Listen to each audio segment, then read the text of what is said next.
ہمارا معاملہ کیا ہے؟ ارے پردہ کرو. وہ اتنے بڑے لوگ خود پردہ نہیں کرتے, ہم کیوں کریں؟ دینداری میں اپنے سے ناقص لوگوں کو دیکھتے ہیں, وہ نہیں کر رہے تو اس کو مثال بناتے اپنے لیے, جبکہ دین میں اپنے سے اونچوں کو دیکھنا ہے. بھائی وہ نماز پڑھتا ہے, فرض ادا کرتا ہے تو میں موقعہ پڑھوں گا, اس نے فرض پڑھتا ہے. وہ موقعہ بھی پڑھتا ہے تو میں تو نوافل بھی پڑھوں گا اضافی. وہ تو نوافل بھی پڑھنے لگا, ارے میں تو اب تہجد کا اہتمام شروع کر دیتا ہوں, جبکہ وہ میرا بھائی اتنا آگے بڑھ جا رہا نہیں کیوں؟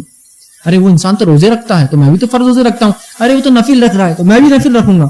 تو اپنے سے بڑوں کو, اونچوں کو دین میں دیکھنا تھا, اور دنیا میں کس کو دیکھنا چاہیے؟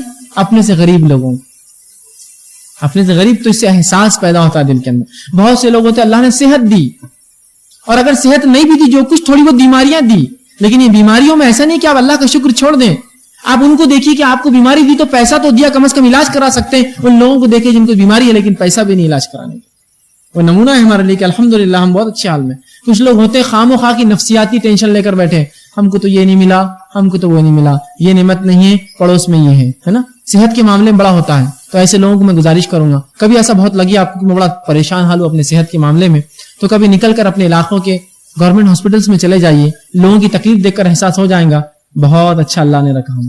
کیسے لوگ ہیں یار, دیکھو یہ تکلیف, اس کو دیکھو یہ تکلیف, اس کو وہ بیماری, اس کو وہ پیسہ چاہیے, اس کو یہ علاج, کچھ بھی نہیں ہے اس کے پاس, پھر بھی وہ پڑا ہے. الحمدللہ بہت اچھا رکھا اللہ نے, جیسا رکھا چلو گھر پر واپس. سمجھ رہے ہیں بات؟ تو نیچے لوگوں کو دیکھیں گے تو احساس جاگے گا, اوپر والے لوگوں کو دیکھیں گے تو احساس کبھی نہیں ہوگا. تو ایک انسان جس کے پاس جو پیدل چل رہا ہے, بہت سی بار لوگ ہوتے ہیں کسی گاڑی والے کو دیکھتے ہوتے ہیں میرے پاس تو 2 ویلر ہے, وہ تو کار میں جا رہا ہے, تو آپ اس کو دیکھیے جو سائیکل چلاتا ہے. الحمدللہ میں تو سیدھا ایکسیلیٹر دے کر چلا لیتا ہوں, میرا بھائی تو بےچارا سائیکل پورا محنت مشقت پیسہ پسینہ اس کا ٹپکتا ہے. سائیکل والا بول سکتا میں تو سب سے آخری ہیرارکی میں سب سے نیچے, میں کس کو دیکھوں؟ تو تم ان لوگوں کو دیکھو جن کا 3 چکی کی سائیکل ہے, جو اپنے 2 قدم سے سائیکل نہیں چلاتے, ہاتھوں سے چلاتے ہیں. یہ نمونہ اور عبرت ہے تمہارے لیے. اب کوئی بولے میں تو 3 سائیکل پر بیٹھا ہوں, میں کیا شکر ادا کروں اللہ کا؟ تو تم ان لوگوں کو دیکھو جن کو ہاتھ بھی اور پیر بھی نہیں ہے, وہ سائیکل بھی نہیں چلا سکتے 3 چکوں کی. تم احساس کرو گے الحمدللہ میں کم از کم 3 چاک کی سائیکل تو چلا سکتا ہوں. اور کوئی کہے میرے کو ہاتھ پیر بھی نہیں, بھائی میں کس کو دیکھوں؟ تو وہ اس کو دیکھے جس کو ہاتھ پیر نہیں ہے اور اس کے بعد اس کے اعضاء بھی جسم کے جو باقی ہے وہ بھی خراب ہے. وہ کہ الحمدللہ ہاتھ پیر نہیں دی تو کیا ہوا, اعضاء تو چل رہے ہیں, دل تو چلتا ہے, زبان تو ذکر کر سکتی ہے اللہ کا, بس اتنا ہی میرے لیے کافی ہے. نیچوں کو دیکھیے اپنے سے, تو اللہ کا شکر ادا کریں گے. تو ہماری ناشکری کا یہ حال ہے کہ لباس میں ناشکری, نعمتوں میں ناشکری, کھانے پینے میں ناشکری, کہ ہر چیز میں جو کچھ اللہ نے ناشکری کرتے ہیں. شکر ادا کیجیے جو کچھ دیا. دیکھو شکر ادا کریں, اللہ کیا فرما رہا ہے کہ تم شکر کرو لازیدنکم, میں تمہیں بڑا کر دوں گا اور دوں گا, لیکن ناشکری کرو گے تو میرا عذاب تمہارے لیے بہت سخت ہے. شکر کر کے تو دیکھو جو اللہ نے جس حال میں رکھا, دیکھو اللہ بڑھائیں گا. ناشکری کرنے سے ایک تو پہلا مسئلہ یہ ہوتا ہے گھروں میں سکون اجڑ جاتا ہے. عورتیں ناشکری کرتی عموماً مردوں کی, اور اللہ کے رسول نے عورتوں کو بالخصوص وعید کی ناشکری سے. آپ صلی اللہ علیہ وسلم نے فرمایا, عورتوں سے کہا کہ دیکھو میں نے جہنم میں تمہیں بکثرت دیکھا ہے, صدقہ خیرات زیادہ کیا کرو. تو ایک صحابیہ نے پوچھا اللہ کے رسول ہم کیوں جہنم میں جائیں گے زیادہ؟ تو کہا تم میں 2 برائیاں ہیں, ایک یہ کہ احسان کرنے والوں کا شکر اتار دیتی ہو, احسان کرنے والوں کا شکر اتار دیتی ہو, اور لان تان زیادہ کرتی ہو. سبحان اللہ, یہ تو ایسے چیزیں بتائی رسول اللہ نے تو ہم سمجھتے معمولی, لان تان کرنا تو معمولی ہے, شکر اتارنا. تم احسان اتارتی ہو مطلب کیا ہے؟ شکر ادا نہیں کرتی ہو لوگوں کا جو احسان کرتے ہیں, اور واقعی میں عورتیں ایسا کرتی ہے. دیکھیے مثال دیتا ہوں, شوہر دن رات محنت کر رہا اور مشقت کر رہا ہے, ہر چیز کرنا چاہتا ہے اپنے بیوی اور بچوں کے لیے, ایک چیز اس سے ایک بار نہیں ہو سکی. کیا نہیں ہو سکا؟ اس سال کپڑے نئے نہیں بنا سکا. الحمدللہ میں سمجھتا ہوں ہر شخص نئے کپڑے عید کو پہنتا ہوں گا, لیکن یہ ضروری نہیں ہے. اللہ دیا ہے تو استعمال کی, ضروری نہیں ہے. وہ آدمی محنت کر رہا ہے اس کے لیے, اور ایک بار نہیں کر سکا تو فوراً کہہ اٹھتی ہے میں نے تم سے آج تک کوئی خیر نہیں پایا, آج تک کوئی بھلائی تم سے میرے کو ملی نہیں, کوئی فائدہ میرے کو تم سے ہوا نہیں, جب سے میرے باپ نے تم سے نکاح کیا نہ یہ ملا نہ یہ ملا نہ یہ ملا. اتار دیا اس کے پورا احسان جو اس نے اپنے دن اور رات زندگی کے جو لگا کر تمہارے لیے کما کے حلال لا کر تم کو عزت سے گھر میں رکھ رہا ہے, اتار دیا احسان. ایک باپ اپنی بیٹی کو پالنے کے لیے سب کچھ کر رہا, اس کی تعلیم کے لیے سب کچھ کر رہا, جو خود نہیں کھاتا اس کو کھلایا, جو خود نہیں پہنتا, ایک بار وہ کوئی لباس یا کوئی چیز لا کر نہیں سکا تو کہتے باپ نے آج تک میرے لیے کیا کیا, کچھ خیر ملا ہی نہیں میرے کو اس باپ سے, جب سے پیدا ہوں فلاں ہے. اتار دیا اس کا احسان ایک جھٹکے میں, جو انسان نے اپنی خون پسینہ سب تمہارے لیے کیا. کسی بھائی نے بہنوں کے لیے محنت کی, ان کے لیے مشقت کی, اور ایک بار ایک کام نہیں کر سکا, کہہ دیا آج تک اس بھائی سے کچھ فائدہ ہوا ہی نہیں, میں اتار دیا اس کا احسان ایک جھٹکے میں نیچے. تو کہا تم ناشکری کرتی ہو, احسان کرنے والوں کے احسانوں کو اتار دیتی ہو ایک جھٹکے میں, اور لان تان کرتی ہو. تو شکر ادا کرنے کے لیے یاد رکھیے اپنے سے نیچے لوگوں کو دیکھیے. تو انسان مطمئن رہتا ہے اللہ نے جو اس کو دیا, اور اللہ نے جو فضل تقسیم کیا انسانوں میں, یہ اللہ کی مرضی, یاد رکھیے یہ اس کی قدر ہے. خامخواہ اس پہ جل کر کوئی فائدہ نہیں ہونے والا ہے. شکر ادا کیجئے کہ بس اللہ نے ان کو دیا, الحمدللہ, اللہ ہمیں کھلا رہا ہے الحمدللہ, اور اللہ سے امید ہے ہم کو کھلاتا رہیں گا. یہ معاملہ ہونا چاہیے, یہ نہیں کہ اس کو کیوں دیا, ہم کو کیوں نہیں دیا, اس کو تو شکر ادا کیجئے جو کچھ نعمت دی ہے. اور اگر کوئی کہے میرے پاس تو ایک بھی روپیہ دولت کا نہیں ہے, اچھی صحت ہے, شکر ادا کیجئے کہ اللہ نے صحت دی آپ کو, عظیم نعمت, کہ مالدار لوگوں کے پاس کبھی کبھار صحت نہیں ہوتی ہے. ہر شخص نچلے لوگوں کو جب دیکھیں گا انشاءاللہ تو شکر اس کے ذہن میں اور دل و دماغ میں آئیں گا, وہ اللہ کی حمد و ثنا کریں گا, صبر کریں گا اپنے مصائب پر. تو بہرحال یہ چند مختصر سی باتیں تھیں جو میں نے مناسب سمجھی کہ آپ کے سامنے میں صبر اور شکر کے تعلق سے رکھ دوں. اللہ رب العزت سے دعا ہے کہ اللہ سبحانہ تعالیٰ ہم تمام کو صبر اور شکر اس صفت سے متصف کرے, ہم تمام کو جو ہے اس کی توفیق دے کہ اس صفت کے ہم حامل بنے, ہم تمام کو جو ہے اس دین کا سمجھنا, اس پر عمل کرنا ہمارے لیے آسان کرے, جب تک ہمیں زندہ رکھے, اسلام اور ایمان پر زندہ رکھے, ہمارا خاتمہ ایمان پر ہو. وآخر دعوانا الحمدللہ رب العالمین, سبحان ربک رب العزت عما یصفون, وسلام علی المرسلین, والحمدللہ رب العالمین.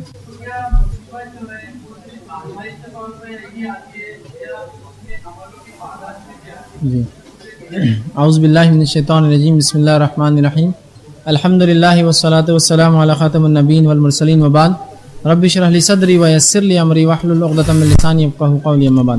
بہرحال بھائی نے ایک سوال کیا, میں گزارش کروں گا کہ خاموشی اختیار کریں آپ لوگ, اور جو لوگ سننا چاہ رہے بغور سنیں. تو بھائی نے ایک سوال کیا کہ کیا ضروری ہے کہ ہر بار مصیبتیں آزمائش کے لیے آئیں گی, یا کبھی مصیبتیں اپنے گناہوں کے وجہ سے بھی آتی ہیں؟ تو یاد رکھ لیجئے, مصیبتوں کی ایک وجہ تو یہ ہوتی ہے کہ انسان کو اللہ آزمانا چاہتا ہے, ایک تو یہ ہو گیا.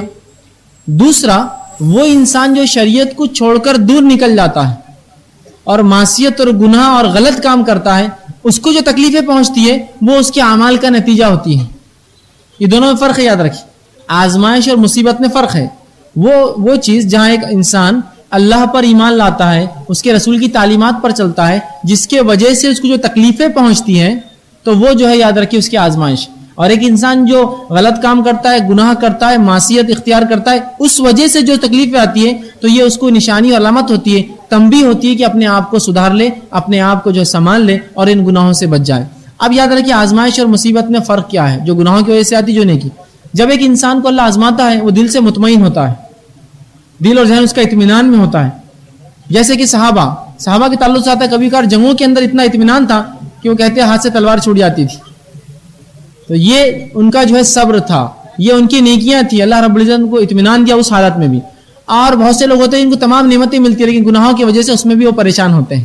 تو یہ بات بڑی اہم ہے. بھائی نے جو سوال کیا تھا کہ ہر بار جو آزمائش جو ہوتی ہے وہ صرف نیکوکار نہیں, بلکہ نیکوکار جو انسان دین پر چلنے کی کوشش کرتا ہے, جو تکلیفیں آتی ہے وہ آزمائش ہے, اور جو بدکار لوگ ہوتے ہیں ان کے گناہوں کی وجہ سے ان کے اوپر جو ہے ان کو سزائیں ملتی ہیں. تھوڑا سا پھر میں گزارش کروں گا کہ تھوڑی سی آپ خاموشی اختیار کریں, لوگ سننا چاہتے ہیں.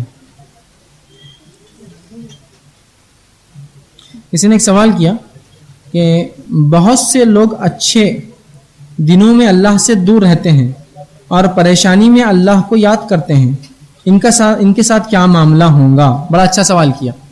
ایسا عموماً ہوتا ہے, چاہے کالج لائف ہو, اسکول لائف ہو, یا کوئی بھی زندگی کا مرحلہ ہو, جب اللہ اس کو فراوانی دیتا ہے وہ اللہ کو بھول جاتا ہے. وَإِن شَكَرْتُمْ لَأَزِيدَنَّكُمْ, تم شکر کرو تو زیادہ دوں گا. اب اللہ نے دے دیا تو آپ نے شکر چھوڑ دیا. اللہ کا شکر یہ ہے کہ اس کی فرض کردہ عبادتوں کا اس پر عمل کرے, اس کی اطاعت, اس کی بندگی کرے. ٹھیک. تو جیسا بہت سے اسٹوڈنٹس ہوتے ہیں, کالج میں ایگزامس آ گئے تو آپ دیکھیے مسجدیں فل ہونا شروع ہو جاتی ہیں, چہرے پر داڑیاں آ جاتی ہے نا. اسی طرح کوئی ہاسپٹل میں بیمار ہے تو داڑھی واڑی رکھ کر آدمی ایک دم جو ہے اللہ اللہ کرتے رہتا ہے, نماز روزہ بالکل پابند ہو جاتا ہے. اسی طرح تجارت اگر بیٹھنے لگے تو پھر اللہ کی طرف رجوع کرتا ہے, بھاگتا ہے. لیکن وہی اللہ جب فراوانی دے دے اور نعمت عطا کر دے اپنی, تو تب اللہ سے دور بھاگ جاتا ہے. ہونا تو یہ چاہیے تھا, اللہ جتنی نعمتیں دے تو میں شکر زیادہ کروں تاکہ اللہ اور دے, لیکن ہمارا معاملہ یہ ہے. تو یاد رکھیے ایسے لوگ جو اللہ کو صرف پریشانی میں یاد کرتے ہیں اور جو ہے فراوانی بھول جاتے ہیں، یہ لوگ اصل معنوں میں ناشکرے ہیں. انہوں نے شکر کا معنی سمجھا ہی نہیں. اگر واقعی میں شکر ادا کرتے اللہ کا تو ہر حال میں اللہ کی عبادت کرتے. تو ایسے لوگوں کو عموماً عام زبان میں موسمی مسلمان کہا جاتا ہے. موسم زندگی کے بدل رہے ہیں تو پھر ان کے حالات بدلتے ہیں. مصیبت آ گئی تو دیندار بن گئے، مصیبت چلے گئی تو دین چھوڑ دیا. بیماری آ گئی تو دین وین کی آپ اتنے دیندار کی بڑی بڑی داڑیاں رکھ دی اور فلاں عمل نماز چالو ہے. جیسی بیماری اللہ نے دور کر دی، داڑھی بھی غائب، عمل بھی غائب، کہ انسان پریشان تھا. یہ وہی تھا کہ جو پہلے ایسا تھا. یاد رکھیے اللہ کا ہر حال میں شکر کیجیے، اور اللہ کیا کرتا ہے پھر جو شکر ادا کرتا ہے اس کو اور بڑا کر دیتا ہے، اپنی نعمت میں اور اضافہ کرتا ہے. انہوں نے آگے پوچھا سب کو بتانا ہے کیا ہم پر پریشانی آئی ہے، کس کے لینے میں نہیں، نہ ہی کسی کے بڑے میں. اچھا، کچھ لوگ یہ سوال یہ کہتے ہیں کہ ہم تو کسی کے نہ برے میں ہیں نہ اچھے میں ہیں، پھر ہم پر کیوں مصیبت آئی. اب میں اس سوال کا پہلے تفصیلی جواب دینے کی کوشش کروں گا. بہت سے لوگ یہ سمجھتے ہیں کہ اچھے میں بھی نہیں اور برے میں رہے تو اللہ معاف کر دیں گا. ایک بات یاد رکھ لیجئے، جو اچھے میں نہیں ہے وہ برے میں ہے شریعت کے اعتبار سے. شریعت بولتی ہے اچھائی پہ رہو، اچھائی کا حکم دو. جو یہ کہے میں اچھا بھی نہیں کرتا اور برا بھی نہیں کرتا، مطلب میں نماز بھی نہیں پڑھتا اور چوری بھی نہیں کرتا، روزے بھی نہیں رکھتا اور ڈاکی بھی نہیں ڈالتا، اور جو ہے حج بھی نہیں کرتا، تو میں جو ہے غلط جگہ پیسے بھی نہیں خرچ کرتا، نہ میں اچھے میں ہے نہ برے میں ہے. تو جو اچھے میں نہیں ہے وہ خود بخود برے میں ہے. یہ تو حکم تو اچھائی کا ہے، ہمیں اچھائی کا خود کرو اور حکم دو. اور آپ بولیں گے میں اچھائی میں نہیں اور برائی میں نہیں، تو اچھائی اور برائی نہیں، آپ کو اچھائی میں رہنا ہے. تو جو لوگ اچھائی برائی دونوں میں نہیں، ان پر مصیبت آ رہی ہے، یہ اس لیے آ رہی ہے کہ آپ اچھے کام نہیں کر رہے ہیں. تو آپ برائی میں مت رہیے، لیکن اچھائی میں رہنا آپ کو ضروری ہے. ٹھیک ہے. اب کچھ لوگ بولتے ہیں ہم کسی کے برائی میں بھی نہیں ہے لیکن مصیبت آ رہی ہے. تو پھر اللہ کی طرف سے آزمائش ہے. جب اللہ کسی بندے سے محبت کرتا ہے، خیر خواہی چاہتا ہے، اس کو آزمائش میں ڈالتا ہے، اور اسے مسلمانوں کا کام ہے اس کا مذاق نہ اڑائیں، بلکہ اس کی آزمائش میں جو تعاون آپ سے ہو سکتا ہے اس کے لیے کیا کریں.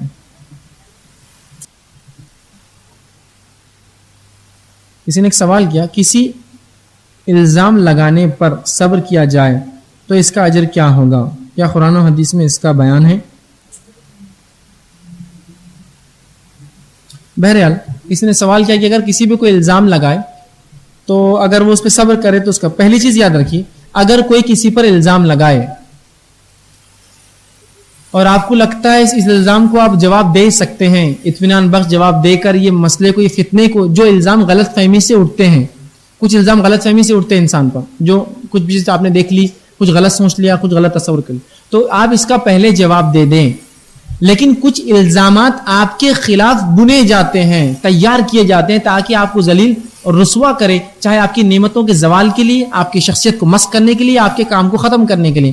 تو ان معاملات پر آپ صبر کرنے میں کوئی حرج نہیں، لیکن آپ کے معین اور مددگار جو لوگ ہیں ان کو ضرور بیان کر دیں کہ میرے خلاف یہ الزامات چل رہے ہیں، اس میں کوئی حقیقت نہیں ہے، اور اس پر صبر کریں. انشاءاللہ العزیز اللہ اس کا آپ کو ضرور اجر دیں گا. بہرحال میرے ذہن میں کوئی حدیث ابھی نہیں آ رہی جس میں اس کا اجر کیا ہوگا، لیکن ایک حدیث مسند احمد کی جو میرے ذہن میں آ رہی وہ یہ ہے، الزام لگانے والے کو کیا ملے گا، وہ یہ ہے، اللہ کے رسول فرماتے ہیں جو شخص کسی پر الزام لگائے، روز قیامت اللہ اس کو جہنم میں ایک آنکھ کے پنجرے میں رکھیں گا اور کہیں گا جب تک اس الزام کو ثابت نہیں کرتا تجھے اس سے نجات نہیں ہے.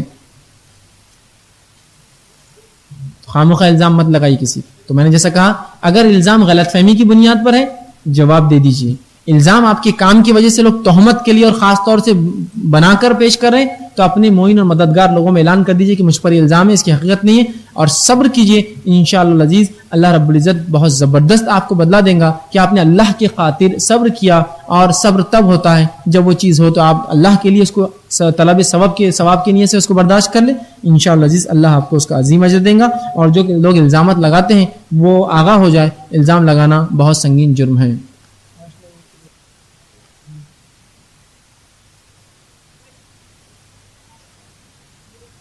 کسی نے کہا اگر کسی پر ناحق ظلم ہو رہا ہے تو کیا وہ اس پر صرف صبر ہی کرتا رہے، کیا وہ اس کا جواب دیں؟ جیسا میں نے پہلے بتا دیا کچھ جگہ تو صبر کرنا افضل ہے، کچھ جگہ جواب بھی دینا چاہیے. جیسا کسی نے الزام جھوٹا لگایا، آپ کو لگتا ہے اس کا جواب دینا بہتر ہے تو آپ اس کا جواب دے دیجیے. کہیں لگتا ہے کہ لوگ اسی لیے آپ کو الزام لگا رہے ہیں کہ احساس کیا ہو رہا ہے. کچھ لوگ کیا کرتے ہیں معلوم آپ کو، ارے وہ تو جھوٹا ہے، ارے وہ تو جھوٹا ہے، ارے وہ تو جھوٹا. وہ اس لیے بولتے ہیں کہ آپ بولے میں سچا ہوں، چلا کے بولتے ہیں آپ لگی جا کر اس کو. اب لگی اس کو جو ہم چاہ رہے تھے اب ہوا. آپ کو لگتا ہے اگر ایسا معاملہ ہے تو خاموشی رکھیے آپ, انشاءاللہ اللہ صبر کا اجر دیں گا آپ. جیسا اللہ کے رسول کے خلاف ہوا, کاہن ہے, مجنون ہے, پاگل ہے, دیوانہ ہے اور فلاں ہے, شاعر ہے, آپ خاموش رہیں. یہ جواب دینے کی ضرورت نہیں تھی. آپ کی زندگی نمونہ تھی کہ میں یہ سب نہیں ہوں جو تم الزام لگا, نہ میں شاعر ہوں, نہ کاہن ہوں, نہ میں پاگل اور مجنون ہوں. تو اگر لگتا ہے یہ لوگ چھیڑنے کے لیے کر رہے ہیں تو جواب مت دیجیے کبھی ان کو, اس سے آپ کو اور تنگ کریں گے, تکلیف دیں گے. لیکن لگتا ہے کہ غلط فہمی کی بنیاد پر یہ سب ہے تو ازالہ کرنا بہرحال ضروری ہے. اور اگر ایسا لگتا ہے کہ ان کی چھیڑ چھاڑ ایسی ہے یا ان کے تکلیف دینا ایسا ہے جس کے تعلق سے تعزیرات بنی ہوئی ہیں, قوانین بنے ہوئے ہیں اور اسلامی حکومت یا قاضی یا خلیفہ ہوتا ہے, تو بالکل آپ کا حق لینے کے لیے آپ وہاں جا سکتے ہیں. لیکن پھر بھی کچھ نہ کچھ صبر تو آپ کو کرنا ہی پڑے گا نا. کسی نے آپ کو گالی دے دی, آپ قاضی کے پاس گئے, کیس ہوا, اس کو سزا ملی, لیکن وہ گالی پر صبر تو کرنا پڑا نا آپ کو. صبر تو پھر بھی رہا, آپ کو جواب ملا بھائی اس کو 10 کوڑے پڑے گالی دینے پر, ٹھیک ہے, لیکن آپ نے تو صبر کیا نا. آپ بولیں گے نہیں میں نے کہاں صبر کیا, میں نے بھی 2-3 جب لوٹا دیا تھا اس کو, لیکن چونکہ اس نے شروع کیا تھا تو میں نے کیس ڈالا, تو یہ تو درست نہیں ہے پھر. تو آپ کچھ چیزوں میں جہاں تعزیرات ہیں, قوانین بنے ہیں, آپ اپنا حق لے سکتے ہیں, لیکن اس کے باوجود صبر تو کہیں نہ کہیں ہے ہی. ایسا کوئی آپ پر روز آ کر ظلم کر رہا تو آپ بولیں گے میں صبر کر رہا ہوں, نہیں. آپ جہاں قوانین ہیں اس کا فائدہ اٹھائیے. اس کے بعد بھی لیکن لوگ ظلم کر رہے ہیں, قانون کا آپ کارروائی کر رہے ہیں فلاں, پھر بھی ظلم ہو رہا ہے, تو آپ اس پر صبر کرتے رہیے, انشاءاللہ عزیز اس کا آپ کو بدلہ ملے گا. لیکن صبر کا معنی یہ نہیں کہ آپ کو کوشش ہی نہ کرے اور تکلیفوں کو بس آنے دے, بلکہ جن کے تعزیرات ہیں جو آپ دفاع کر سکتے ہیں اپنے ہاتھ سے, اپنی زبان سے, اس کو کرنے کی پوری آپ جو ہے کوشش کریں. لیکن اس کے بعد بھی کہیں نہ کہیں کچھ نہ کچھ حد تک آپ کو صبر ضرور کرنا ہی پڑے گا اس معاملے میں بھی. اگر کسی نے ایک سوال کیا ہے, کسی کا سوال ہے, اگر ہمارے معاشرے میں کوئی شخص پریشانی یا مصیبت میں آتا ہے تو وہ عامل یا کوئی مولوی کے پاس جاتا ہے, تو عامل کہتا ہے یہ پڑھے وہ پڑھے وغیرہ وغیرہ, کیا یہ درست ہے؟ کسی نے ایک اچھا سوال کیا کہ اگر کسی کو مصیبت آتی ہے تو بہت سے لوگ کسی کے پاس جاتے ہیں جو اپنے آپ کو عامل کہتے ہیں, ان سے پوچھتے ہیں, بولتے ہیں یہ پڑھو یہ پڑھو یہ کرو یہ کرو, یہ کیا درست ہے؟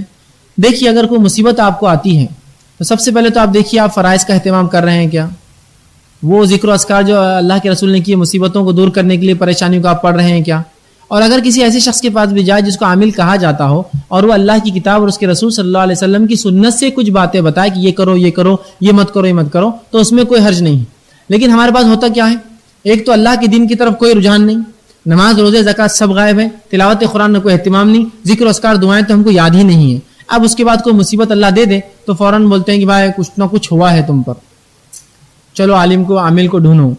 اب کوئی ایک اچھے عامل ڈھونڈے جاتے ہیں, وہ بھی اس میں بھی وہ رہتا, یہ بورے پہنچے ہوئے, یہ کم پہنچے ہوئے ہیں, یہ بڑے فلاں ہیں, یہ بڑے فلاں ہیں. پھر ان عامل صاحب کے پاس جایا جاتا ہے. پھر عامل صاحب جو ہے یہ تو ٹھیک ہے اگر قرآن حدیث سے کوئی آپ کو رہنمائی کرے کہ بھائی رزق میں کمی ہے تو یہ پڑھا کرو, رسول اللہ جو ثابت ہے یہ اعمال کیا کرو. اچھا کوئی مصیبت ہے, ذہنی پریشانی, یہ کیا کرو. جسمانی بیماری ہے تو اس کے لیے یہ قرآن و حدیث سے ثابت ہے کرو, یہ تو ٹھیک ہے. لیکن وہ کیا کرتے ہیں, آپ کو بولتے ہیں آپ کو کسی نے کر دیا ہے, ستارے بہت آپ کے گردش میں ہیں, پتہ نہیں کیا ہے. ستارے تو گردش میں رہتے, میں سمجھتا کوئی ستارہ رکا ہوا نہیں ہے. بہرحال ستارے بہت گردش میں ہیں, ٹھیک ہے, اور یہ فلاں اور فلاں اور پتہ نہیں کیا کیا اس کے پیچھے چیزیں ہوتی ہیں. پھر وہ غیر شرعی چیزیں لکھ کر دینا چالو کرتے ہیں, آپ یہ پڑھ لو, یہ کھا لو, یہ مل لو, یہ لگا لو, یہ گاڑ لو, یہ ٹھوک لو, ہے نا, بہت سی چیزیں ہوتی ہیں. اور انسان اس میں لگتا ہے, جبکہ یہ نہیں دیکھ رہا ہے کہ 5 وقت کی نماز چھوڑ رہا ہے. فجر گل, ظہر گل, عصر گل, جب دل بڑا کبھی پڑھ لیے کبھی چلے گئے, اور پھر مصیبت آ رہی ہے تو پھر عامل کی یہاں ضرورت نہیں بھائی, تم خود عمل والے بن جاؤ. سب سے پہلے تم ہی عامل بن گئے تو کافی ہے تمہارے لیے. ہم کچھ نہیں کریں گے شریعت اعتبار سے اور بولیں گے مصیبتیں آ رہی ہے, سود پر لے رکھیں گے اپنے گھروں کو اور اپنے مکانوں اور دکانوں کو, پھر کہیں گے مصیبت آ رہی ہے, اور عامل کیا کریں گے, عامل کیا کوئی کچھ نہیں کر سکتا ہے. تو آپ پہلے شریعت کے مطابق اپنے آپ کو ڈھالیے. جب یہ کر لیا اور کوئی مصیبت آئی تو بالخصوص دعائیں, ذکر و اذکار, قرآنی آیتیں جو ثابت ہو, منمانی نہیں. کچھ لوگ پتہ نہیں کہاں سے لاتے. ایک بار ایک خاتون نے اور کہا جس کا نکاح نہیں ہو رہا ہے وہ مجھ سے دعائیں لے لے. میں نے کہا نکاح ہونے کی بھی کوئی دعا ہے؟ جس کا نہیں ہو رہا تو نکاح ہو جانا بول کر. میں نے کہا کیا ہے, ہمیں بھی بتا دو کچھ اگر ایسا ہے. تو انہوں نے دیا جتنے جگہ قرآن میں زوج کا لفظ آیا اور جوڑوں کا لفظ آیا کہ ہم نے ان میں ازواج بنائے, پھلوں میں ازواج بنائے, جانوروں میں ازواج بنائے, مطلب میل فیمیل بنائے, وہ آیتیں پڑھنے سے شادی ہو جاتی ہے. انہوں نے واہ واہ, کیا قرآن نے یہ کہا کہ یہ پڑھنے سے شادی ہوتی؟ کیا رسول اللہ نے کبھی ان آیتوں کو نکال کے نہیں بولے اس میں لفظ ہے نا ہم نے ہر کسی کے جوڑے بنائے؟ ٹھیک ہے جوڑے بنائے لکھا ہو, لیکن یہ آیت کو پڑھنا ثابت نہیں ہے. تو بہت سے لوگ منمانی نکالتے ہیں. ایک صاحب کہنے لگے کہ وہ ہارٹ کے وال میں کچھ ہو گیا تو اس کے لیے قرآن ایک دعا ہے. میں نے کہا میں نے تو ایسی کوئی قرآن میں دعا نہیں پھر بھی شاید میرے علم میں آپ بتائیں. تو ایک آیت کا حصہ تھا میو وال, بول دیکھو وال وال وال چوک ہو گیا میو وال وال, ارے وہ وال دوسرا وال ہے, یہ وال نہیں ہے وہ.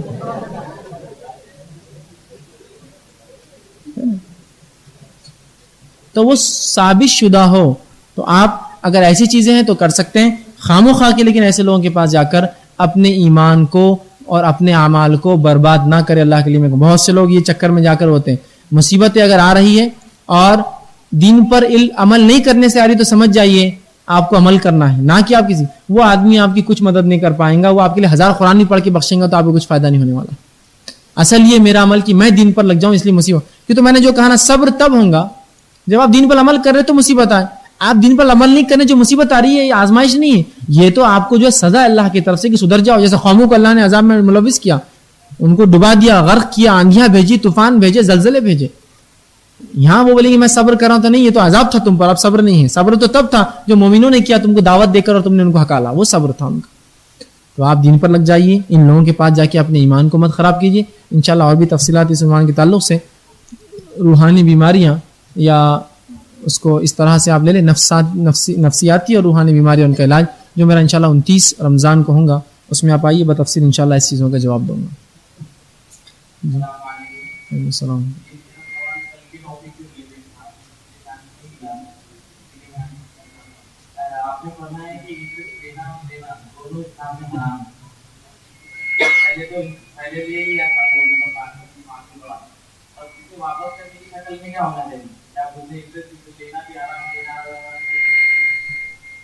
بھائی نے ایک اچھا سوال کیا کہ کرنا چاہیے یا نہیں, اور دوسری بات یہ کہ آپ نے سنا ہے کہ اکاؤنٹ کے اندر لوگ پیسہ رکھتے ہیں اس کے اندر انٹرسٹ ملتا ہے, تو وہ ہم اس شخص پہ حرام واجب ہو گیا اس پہ دے سکتے ہیں. مگر ایسی کوئی شخص مطلب وہ پیسے کو کسی طرح جمع کیا جائے کیونکہ وہ تو بڑھتا رہے گا, ایسا نہ ہو کہ اس کی موت ہو, کسی کو اس کا انتقال ہو گیا اور وہ پیسہ یوز ہی نہ ہوا, اور اگر وہ اسی ٹائم میں ہی پڑا رہا تو اس کے انٹرسٹ اور بڑھتا جائے گا, تو اس شخص میں کیا کیا جائے.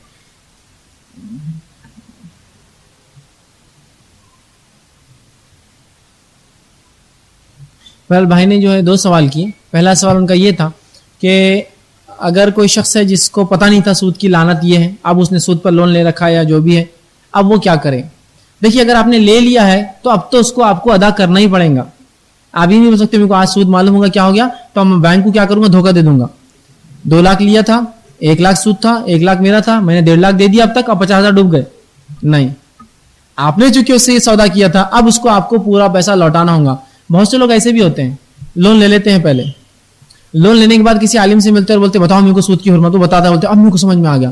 اب بولتے غائب, جو لیا وہ بھی نہیں دوں گا, انٹرسٹ بھی نہیں دوں گا, جاؤ اب میرے کو سمجھ میں آ گیا. پھر اگلی بار لون لیتے وقت تو بھول جاتے ہیں, پھر جا کر بولتے لون دیجیے, پھر بولتے عالم صاحب بہت سمجھ میں آ گیا, میں بھول جاؤ لون نہیں دوں گا.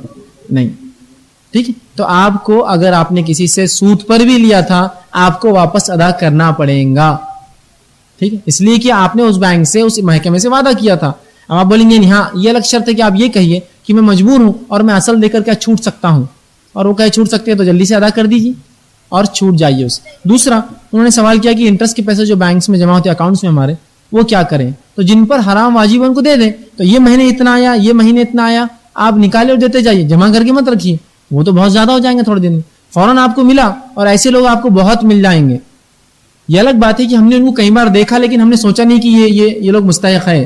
آپ راستوں سے گزریے, بہت سی مرتبہ یہ ہوتا ہے کہ عورتیں بھی ہوتی ہیں, ان کو لباس نہیں ہوتے پہننے کے لیے. اس سے مسلم غیر مسلم کی کوئی تفریق نہیں ہے.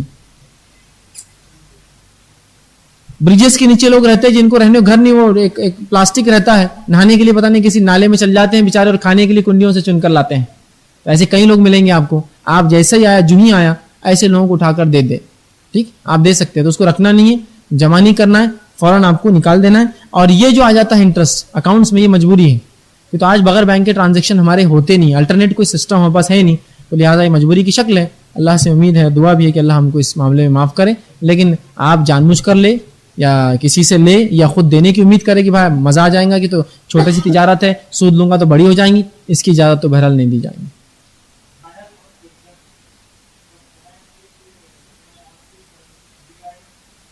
brother, I don't know Arabic. You can ask question in English.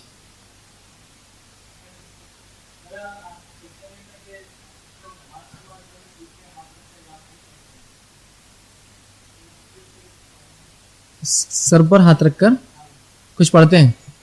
ہاں, بھائی نے ایک سوال کیا کہ کچھ لوگ نماز پڑھتے ہیں اور نماز پڑھنے کے بعد جو ہے سر پر ہاتھ رکھ کر جو ہے کچھ چیزیں پڑھتے ہیں, اس کا کیا ہے؟ تو یہ بات بڑی مشہور اور معروف ہے کہ بہت سے لوگ کیا کرتے ہیں, نمازیں پڑھتے ہیں اور نماز پڑھتے سر پر ہاتھ رکھتے ہیں اور آیت الکرسی پڑھتے ہیں, اور اس کے پڑھنے کا طریقہ بھی وہ بتاتے ہیں کہ سر پر ایسا ہاتھ رکھنا اور دوسرے کونے کو زمین پہ ٹیکنا ان کے مطابق. کچھ لوگ ابھی شارٹ کٹ میں یوں پڑھ لیتے ہیں, لیکن اصل وہ بتاتے ہیں کہ ایسا ہاتھ رکھنا اور پھر اس کو زمین پہ رکھنا. اس سے کچھ گراؤنڈ ہوتا ہے, پتہ نہیں کیا ان کا مسئلہ ہے. تو بولتے ہیں اس سے عقل میں اضافہ ہوتا ہے, ذہن تیز ہوتا ہے, فلاں ہے. یاد رکھیے آپ صلی اللہ علیہ وسلم جب نماز پڑھتے آپ نے کبھی بھی آیت الکرسی تو آپ پڑھتے لیکن کبھی بھی سر پر ہاتھ رکھ کے نہیں پڑھی. اور بہت سی بار تو کچھ مجالس میں لوگ اتنا پڑھتے ہیں کہ لگتا ہے اب ایک نیا آدمی ہے جس کو یہ بدعت ہے, معلوم نہیں, تو ان کو لگتا ہے نماز پڑھتے سر کیوں دکھ رہے سب کے سب. تو وہ بولتا ہے اتنے لوگوں کے سر ایک ساتھ کیسے دکھ رہے پوری صف کے اندر, اور کچھ کے تو اتنے دکھ رہے کہ نیچے پڑ گئے ہو, ہے نا. رسول اللہ صلی اللہ علیہ وسلم نے آیت الکرسی کو کبھی سر پر ہاتھ رکھ کے نہیں پڑھا. ہاں کچھ مخصوص دعائیں ہیں جو آپ نے ہاتھ لگانے کا حکم دیا, جیسے آپ نے کہا اگر جسم پہ کوئی تکلیف ہو تو ہاتھ رکھ کے 3 مرتبہ بسم اللہ پڑھے, پیٹ میں ہو رہی ہے, پیٹھ میں ہو رہی ہے, سر پہ ہو رہی ہے, تو یہاں ثابت ہے. آپ صلی اللہ علیہ وسلم موزتین سورہ فلق سورہ ناس پڑھ کر جسم پر دم کرتے تب ہاتھ لگاتے, لیکن آیت الکرسی کے لیے آپ نے سر پہ ہاتھ نہیں رکھا. یاد رکھیے یہ سنت سے ثابت نہیں ہے, یقیناً یہ جو ہے اس وجہ سے یہ بدعت کہلاتی ہے. اب کچھ لوگ بولتے سنت سے قریب ہے, میں نے پھر کہا یہ قریب وریب کچھ بھی نہیں رہتا, ہے یا نہیں یہ بولیے آپ, ہے یا نہیں, یہ قریب وریب نہیں ہوتا. ایسا تو آپ ہر چیز کو قریب قریب بول کے پورا دین ہی بدل دیں گے. یہ اسلام سے قریب ہے, یہ فرض سے قریب ہے, یہ نفل سے قریب ہے, یہ تو نہیں ہو سکتا. یا ہے یا تو نہیں, تو یہ سنت نہیں ہے اور یہ عمل غلط ہے.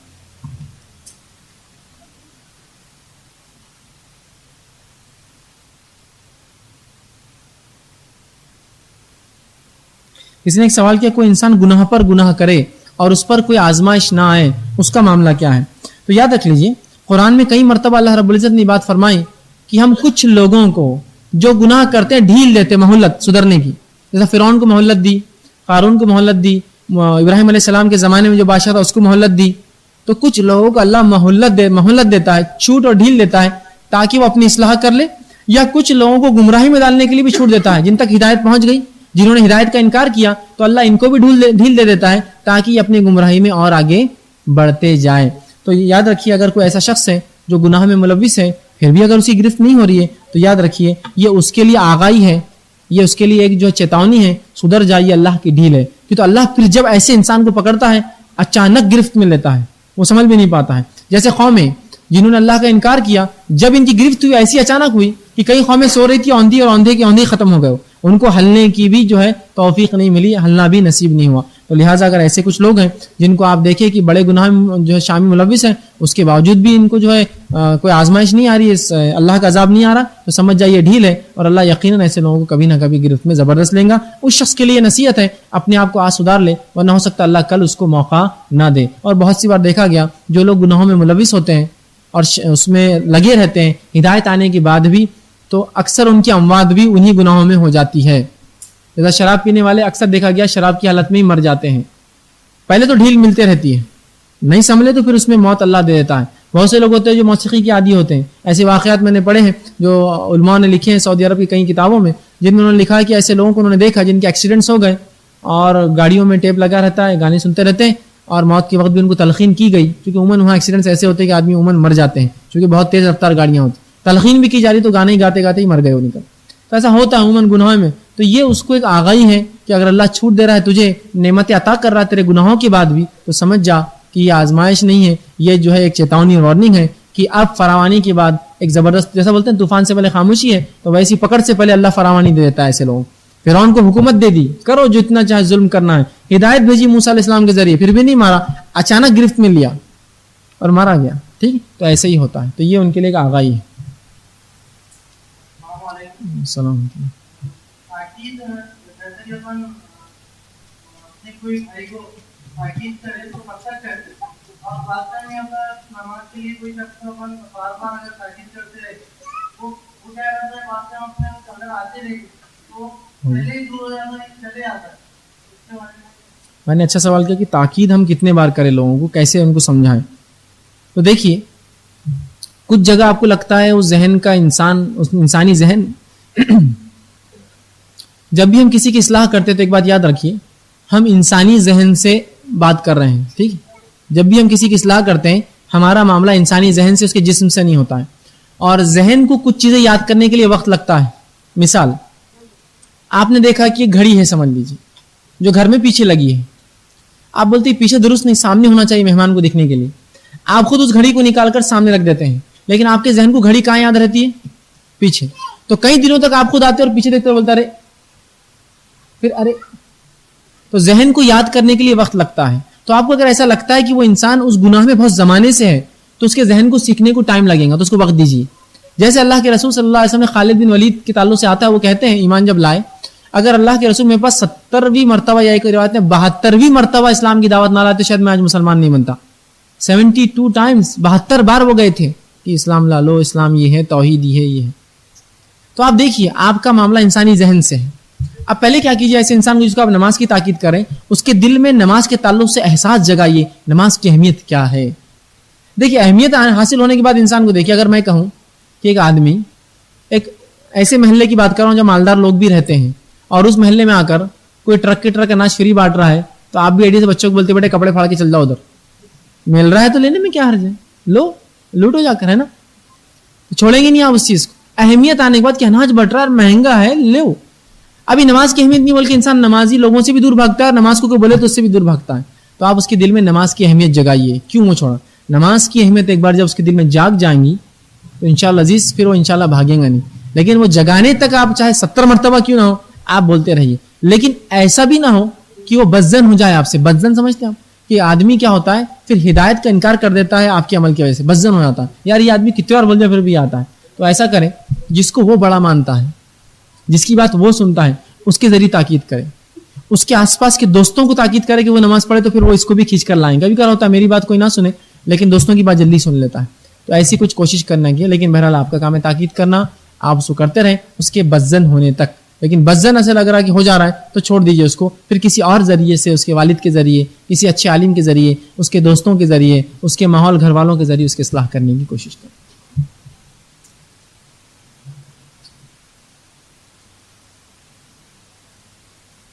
اس نے ایک سوال کیا, کیا والدین کے خلاف بھی گواہی دینا جائز ہے؟ کیونکہ درس میں بتایا گیا ہے کہ والدین کے معاملے میں بھی جھوٹی گواہی دینا جائز نہیں ہے. یاد رکھیے والدین کے خلاف بھی اگر گواہی دینا ہے تو دینا پڑیں گے اگر انہوں نے وہ جرم کیا ہے تو. شریعت یہ کہتی ہے کہ آپ حق کی گواہی دو چاہے اپنے خلاف ہو, اپنے والدین اور گھر والوں کی کیوں خلاف نہ ہو, چاہے غریب ہو چاہے امیر ہو, ہم کو حق کی گواہی دینا ہے. تو اگر ایک باپ نے بھی کوئی گناہ کیا ہے جس کے تحت قاضی کے پاس وہ کیس جاتا ہے اور بیٹے نے وہ دیکھا ہے تو اس کو کہنا پڑے گا میرے باپ نے گناہ کیا. آپ حق کو چھپا نہیں سکتے, گواہی جھوٹی نہیں دے سکتے چاہے کسی کے بھی خلاف وہ جائے. تو اگر والد کے خلاف بھی دینا پڑے آپ کو تو آپ کو گواہی دینا پڑیں گی. والدہ کے خلاف بھی اگر واقعی میں انہوں نے وہ جرم کیا ہے تو آپ کو وہ گواہی دینا پڑیں گی. میرے ماں باپ ہے بول کے آپ ان کو چھڑا نہیں سکتے. گواہی حق کی آپ کو کسی کے بھی خلاف ہو دینا پڑیں گی.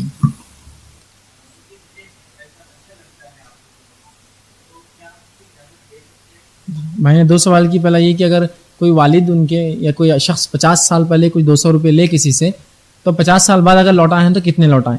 تو دیکھیے رقم اگر 200 روپے تو 200 ہی لوٹانا پڑیں گے. اس کے زائد جو بھی کریں گے آپ وہ سود ہو جائیں گے. اگر 200 لیا تھا 200 دے سکتے, لیکن اگر وہ 200 روپے کو آپ نے کہیں انویسٹ کر دیا تھا, کہیں لگا دیا تھا, کسی کام میں لے لیے تھے, جبکہ 50 سال پہلے کے 200 روپے بہت بڑی قیمت رکھتے تھے, تو آپ کو یہ کرنا پڑے گا کہ اس سے جو پروفٹ ہوا وہ پروفٹ کے ساتھ وہ 200 واپس دینا پڑیں گے.